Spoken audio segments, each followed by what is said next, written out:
فاصله داشتن میان صفهای نماز. از جابر رضی الله عنه روایت شده است که رسول الله صلی الله علیه و آله و سلم بر ما وارد شد و فرمود: چرا مثل فرشتگان که در برابر خدایشان صف میبندند صف نمیبندید؟ گفتیم: یا رسول الله، فرشتگان در برابر پروردگارشان چگونه صف میبندند؟ فرمود: صفهای اول را کامل نموده و با نظم در صف قرار میگیرند، یعنی جایی خالی در میانشان باقی نمیماند. بالا بردن پاها در هنگام سجود. ابن عباس رضی الله عنهما می‌فرماید که رسول الله صلی الله علیه و آله و سلم فرمودند: به من دستور داده شده تا بر 7 استخوان سجده کنم. بر روی پیشانی و با دستش به بینیش اشاره نمود و بر 2 کف دست و 2 سر زانو و انگشتان 2 پا. بالا بردن دست در هنگام سجده کردن برای تکبیر یا هنگام بالا آمدن از آن. عبدالله ابن عمر رضی الله عنهما گفت: پیامبر صلی الله علیه و آله و سلم را دیدم که هنگامی که تکبیر آغاز نماز را میگوید دستانش را بالا برد تا مقابل شانه‌هایش قرار دهد و هنگامی که تکبیر رکوع را گفت مثل آن کار را انجام داد و آنگاه که سمع الله لمن حمده گفت مثل آن را انجام داد و گفت ربنا لک الحمد و مثل آن را در هنگام سجود انجام نداد و نه وقتی از سجود بلند شد. باز نکردن کف دست در هنگام سجود. ابن عباس رضی الله عنهما می‌فرماید که رسول الله صلی الله علیه و آله و سلم فرمودند: به من دستور داده شده تا بر 7 استخوان سجده کنم. بر روی پیشانی و با دستش به بینیش اشاره نمود و بر 2 کف دست و 2 سر زانو و انگشتان 2 پا. حرکت ندادن لبها در هنگام خواندن قرآن و ذکر کردن. زید بن ثابت رضی الله عنه گفت: پیامبر صلی الله علیه و آله و سلم می‌خواند و در نماز ظهر خواندن قرآن را طول می‌داد و لبانش را حرکت می‌داد. مرتب نبودن صف‌های نماز. نعمان بن بشیر رضی الله عنه گفت: پیامبر صلی الله علیه و آله و سلم فرمود: صف‌های نمازتان را برابر کنید، اگر نه بیم آن می رود که خداوند چهره‌هایتان را مسخ کند. نشستن بین 2 پا. ابو حمید ساعدی رضی الله عنه گفت: پیامبر صلی الله علیه و آله و سلم در تشهد اول روی پای چپ می نشست و پای راست را نصب می کرد.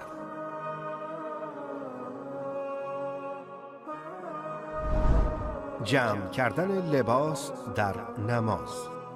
عبدالله ابن عباس گفت: رسول الله صلی الله علیه و آله و سلم فرمود: به من دستور داده شده که با 7 عضو سجده کنم و لباس و مو را جمع نکنم. نماز خواندن با لباسی که شانه ها را نپوشانده باشد. ابو هریره رضی الله عنه گفت: رسول الله صلی الله علیه و آله و سلم فرمود: هیچ کس در یک لباس که با آن شانه هایش را نپوشانده است نماز نخواند. نماز خواندن در جایی که مشغولیت ایجاد می کند. انس بن مالک رضی الله عنه می گوید: عایشه رضی الله عنها در گوشه ای از خانه خود پرده ای را که روی آن تصویری وجود داشت آویزان کرده بود. رسول الله صلی الله علیه و آله و سلم به عایشه فرمود: این پرده را از مقابل من بردار، زیرا هنگام نماز تصاویر آن جلب توجه می کند. عبور کردن از مقابل نمازگزار.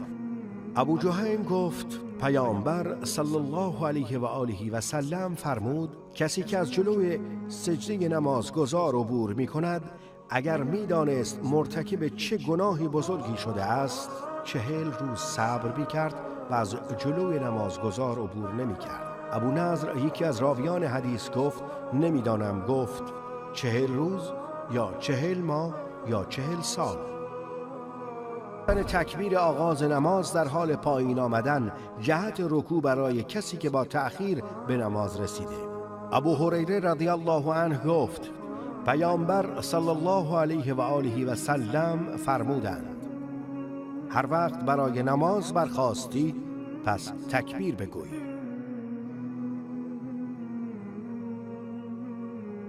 بالا بردن صدا برای ذکر به صورتی که باعث مزاحمت دیگران شود.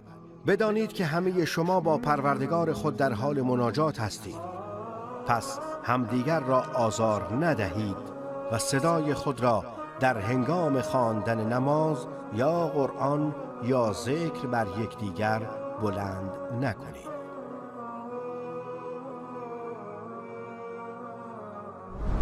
بالا بردن دستها بعد از رکوع به صورت دعا کردن.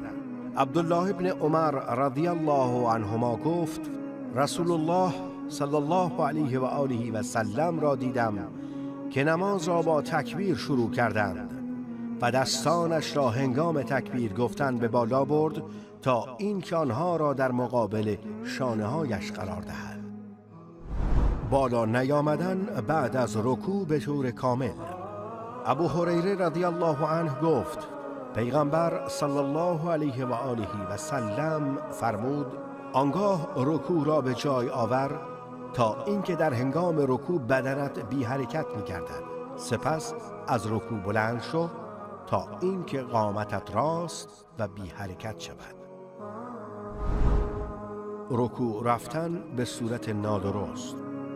عایشه رضی الله عنها گفت رسول الله صلی الله علیه و آله و سلم هنگامی که به رکوع می رفت نه سرش را بالا و نه خیلی پایین می گرفت، بلکه بین این دو حالت نگه می داشت.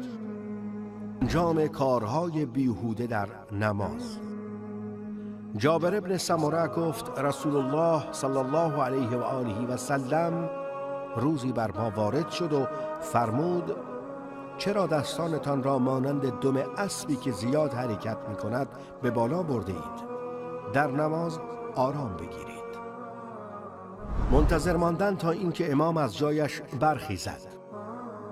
عبدالله ابن مغفل گفت رسول الله صلی الله علیه و آله و سلم فرمودند هر کسی مرا در حال رکوع یا ایستادن یا سجود در نماز دید پس خود را به حالتی که من در آنم برساند.